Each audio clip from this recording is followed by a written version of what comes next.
yo creo que blockchain fue avanzando y va a seguir avanzando sin que nadie lo pueda frenar. Está muy ligado también a lo que va pasando con la evolución de las criptomonedas y con Bitcoin. Creo que con cada ciclo que tenemos de Bitcoin, con crecimientos de mercado y también con la inversión que eso lleva aparejada, vamos viendo que suceden nuevas cosas. Sin duda este año fue un año donde vimos un crecimiento muy grande de los NFTs y de lo que llamamos plataformas DeFi. También la fintech que se han sumado, hay un montón de aplicaciones hoy con tarjetas que nos permiten cargar con cripto y gastar. Bueno, todas esas finanzas descentralizadas y todo el uso de NFTs fue el boom de este ciclo. Creo que el próximo ciclo, que va a venir en 2024 con el próximo halving de Bitcoin, seguramente va a tener mucho más de NFTs en el metaverso. Poco a poco vamos viendo que los dispositivos, hoy tenemos muy de moda los Oculus Quest, hace poco Meta sacó ya los Pro, los equipos Oculus Pro, de a poco se van haciendo más livianos, obviamente van teniendo más tecnología y van a ir bajando también su costo. Entonces el acceso a este tipo de dispositivos se va a ir haciendo más común, entonces se va generando más y más adopción. Por otra parte, el COVID nos enseñó a trabajar a distancia, entonces eso se complementa con la mejora de estos equipos y hay muchas generaciones jóvenes que se acostumbraron a interactuar en el metaverso. Creo que con esta adopción de los jóvenes vamos a tener más y más crecimiento y sin duda la conjunción entre NFTs y metaverso, cuando la economía se traslade a este metaverso, eso creo que va a ser el próximo boom para la próxima wave, digamos.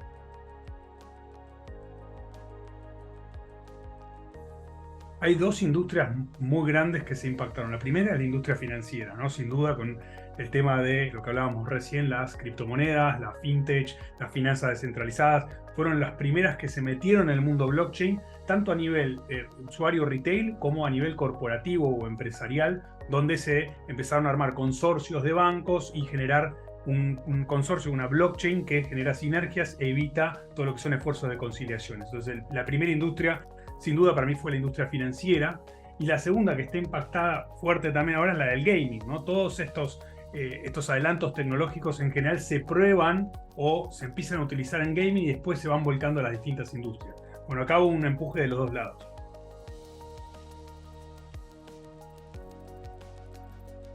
Un caso que a mí me fascina es el caso de Tony's Chocolonis, lo pueden googlear, es un caso público, es un chocolate holandés, hizo un trabajo muy importante con Accenture, siempre lo cuento, porque tiene como tres patas importantes de beneficios. Primero, una pata social, porque esta fábrica de chocolates, bueno, como todas o como casi todas, obtienen granos de África y se encontraron con un mercado donde había trabajo infantil y esclavitud y querían evitar que los granos de cocoa que ellos utilizaban vengan de un origen donde hay esclavitud y trabajo infantil.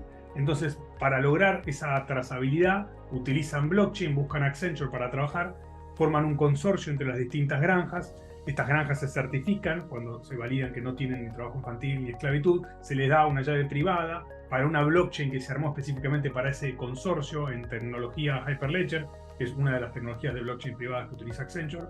Cada granja era parte de este consorcio, son competencias entre sí, son pequeñas empresas agropecuarias. No, o sea, todas le proveían a Tony's, pero eran competencias entre sí. Entonces, sí hubo que ponerse de acuerdo con qué información compartir y qué información no quería compartir cada una, lo cual es lógico y es parte del trabajo que hay que hacer cuando uno arma un consorcio y define el modelo de gobierno de una blockchain privada.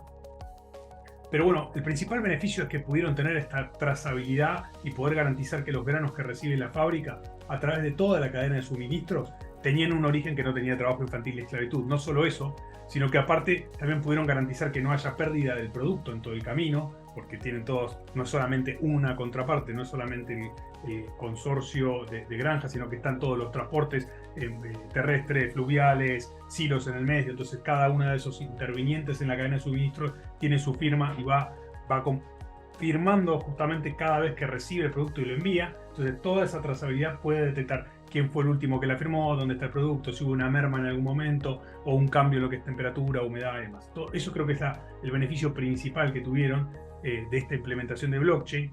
Evitar el tema de la esclavitud y el trabajo infantil, tener por otro lado que no se pierda el producto, y por último ellos pudieron establecer una relación incluyendo componentes de Internet of Things, sensores de temperatura y humedad en los hilos de cada uno de estos participantes del consorcio, y pudieron establecer una relación entre la temperatura y humedad de guardado de esos granos y la producción del chocolate. Esa información, si bien hay parte de esa información que es privada, obviamente no podían compartir el stock que tenía cada uno, por ejemplo, pero sí pudieron compartir un parámetro general y decirle, bueno, si guardamos, voy a decir números al azar, ¿no? Pero si guardamos los granos a 28 grados y 70% de humedad, genera más rendimiento. Eso sí lo compartieron como una mejor práctica y lograron un beneficio para todo el consorcio. Y al final es eso lo importante cuando uno implementa blockchain, lograr compartir información para un beneficio del consorcio completo. Un caso interesante que es el caso de AgroToken, porque es un caso nacional en el cual yo participé y trabajé junto a los líderes del proyecto, a Ariel Escalita y Eduardo Novillo Estrada, que son los CEO y CEO del proyecto. Trabajamos durante varias semanas rediseñando los procesos, revisando el tema de regulaciones para desembarcar en nuevos países, revisando a nivel proceso los riesgos que podía tener, acompañándolos en el modelo de negocio. La verdad que ese fue un proyecto que a mí me gustó porque me tocó bien de cerca, trabajé uno a uno con ellos, de hecho los acompañé a parte del viaje y a la exposición del proyecto. Ellos están tokenizando granos de soja, creo que también sorgo y maíz, otros granos, o sea, tienen la posibilidad de tokenizar un montón de commodities, pero en principio el fuerte es la soja. La verdad que está muy bueno que puedan usar la soja ya como instrumento financiero, no solamente un instrumento agrícola, si querés, sino que esos mismos granos se puedan comercializar, ya sea en un exchange, o puedan servir para que el agropecuario no se despegue de ellos, pero puede ir gastándolos sin tener que vender una cosecha entera o un camión entero. Puede usarlo ahora con la tarjeta de crédito que sacaron para poder ir consumiéndolos de a poco. Puede usarlo como colateral para un préstamo con alguno de los bancos argentinos. En particular, ellos también están trabajando no solamente en los tokens de soja, que son tokens fungibles, sino también en los famosos NFTs o tokens no fungibles, que podrían utilizarse para representar activos únicos, que para eso se utilizan los NFTs, ¿no? Un activo único que no es igual a otro. Por ejemplo, una silobolsa. Una silobolsa tiene una determinada cantidad de granos, tiene una determinada humedad, tiene una ubicación geográfica, tiene una temperatura, se puede establecer algún tipo de seguro en base a estos datos que se vayan tomando con satélite, por ejemplo, y esa silobolsa se podría utilizar, por ejemplo, como colateral también para un crédito. Pero en ese caso es el uso de un NFT en el mundo real.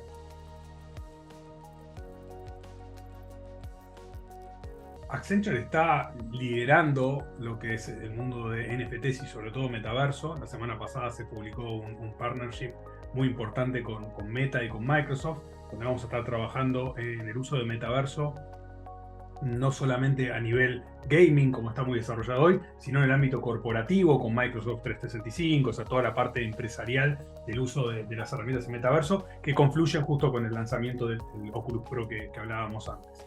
Ahora, lo que es NFTs, puntualmente lo que es en arte y en gaming, se van a estar usando muchísimo más.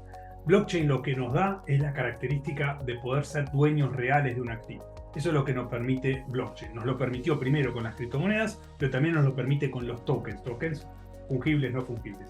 Yendo a los no fungibles, una obra de arte, un skin en un juego, por ejemplo.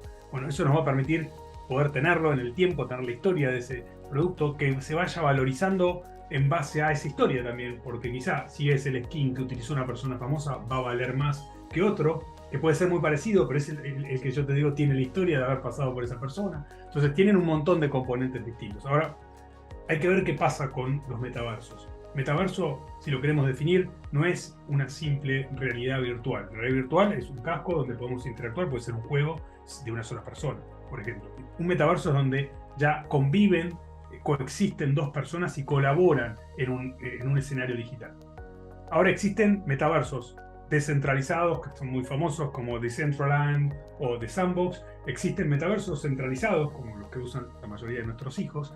Fortnite, Roblox, Minecraft, todos esos son metaversos centralizados, ¿no? No están trabajando en blockchain, pero están recontra demandados por todos los jóvenes, ¿no? Entonces hay que ver cómo evoluciona cada metaverso. Hoy por hoy los metaversos descentralizados tuvieron un auge, y sobre todo en el uso de los NFTs y las criptos. Hoy por hoy no están con tantos usuarios, eso lo podemos ver en las noticias también, pero mientras tanto los centralizados, digamos, los privados, siguen explotando. En Fortnite, por ejemplo, no paran de haber recitales también. O sea, no solamente el ámbito para jugar, sino que empiezan a haber otro tipo de contenidos que conviven en una plataforma que quizá originalmente era para jugar.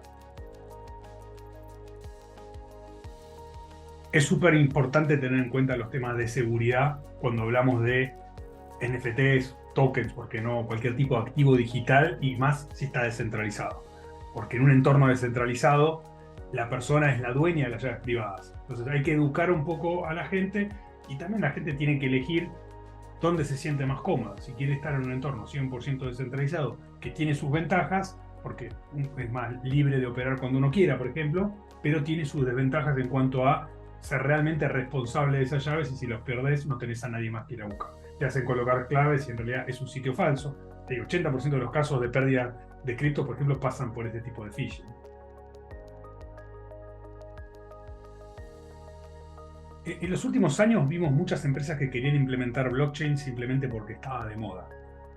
Y hemos tenido un montón de conversaciones, yo he participado en un montón de reuniones con distintos CEOs de bancos y de empresas grandes, donde si yo quiero implementar blockchain, realmente hay que entender por qué uno quiere implementar blockchain, si tiene sentido. ¿Por qué? Por ejemplo, si lo vas a implementar solamente para una empresa, un silo, digamos, donde no hay múltiples participantes que puedan desconfiar entre sí, no tiene mucho sentido, porque blockchain aporta valor en los casos donde se forma un consorcio con distintas empresas que necesariamente no tienen por qué confiar entre sí, donde van a aprovechar compartir esta información, van a lograr un beneficio por compartir esta información. Entonces, eso es un punto importante, no es implementar blockchain porque sí, sino que entender el modelo de negocio de por qué estamos implementando blockchain. ¿Tiene sentido? ¿Hay distintos componentes? ¿Hay algún beneficio por compartir información? Esas son las preguntas que empezar a hacerse, porque si no, podemos usar una base de datos tradicional sin necesidad de movernos a blockchain. Un tema que está frenando es el tema seguridad. Tener muy en cuenta qué vamos a hacer si vamos a una blockchain descentralizada, como la que hablamos, realmente quién va a ser el custodio de las llaves privadas, qué pasa si un cliente las pierde, si queremos que una persona del otro lado esté para poder darle soporte a ese cliente. Sí, para que esté, evidentemente tiene que haber un grado de centralización. Entonces, entender ese modelo, cómo pueden convivir incluso blockchains híbridas que tengan un componente descentralizado y un componente centralizado que permita guardar datos confidenciales, que permita asistir en cambio en este tipo de casos donde se pierden algunos de los datos. Todas esas cosas son cosas que se están definiendo ahora en los consorcios y se tienen que terminar de definir e ir avanzando con casos de éxito y no, digamos, con experiencia básicamente, para que los próximos años vayamos viendo más y más evolución. Creo que vamos a vivir ahora con la conjunción entre criptos, NFTs y metaverso una revolución que se va a venir en los próximos años muy, muy grande. Porque hoy nuestros hijos ya no están mirando más la televisión, por ejemplo.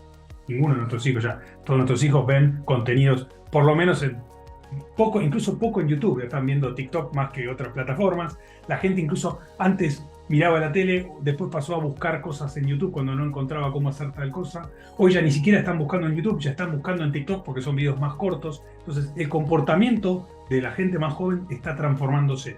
Y eso de a poco va migrando a lo que es el uso de activos digitales descentralizados y a la colaboración en el metaverso. Con lo cual es para mí inevitable y lo vamos a ver en los próximos 3-4 años como mucho.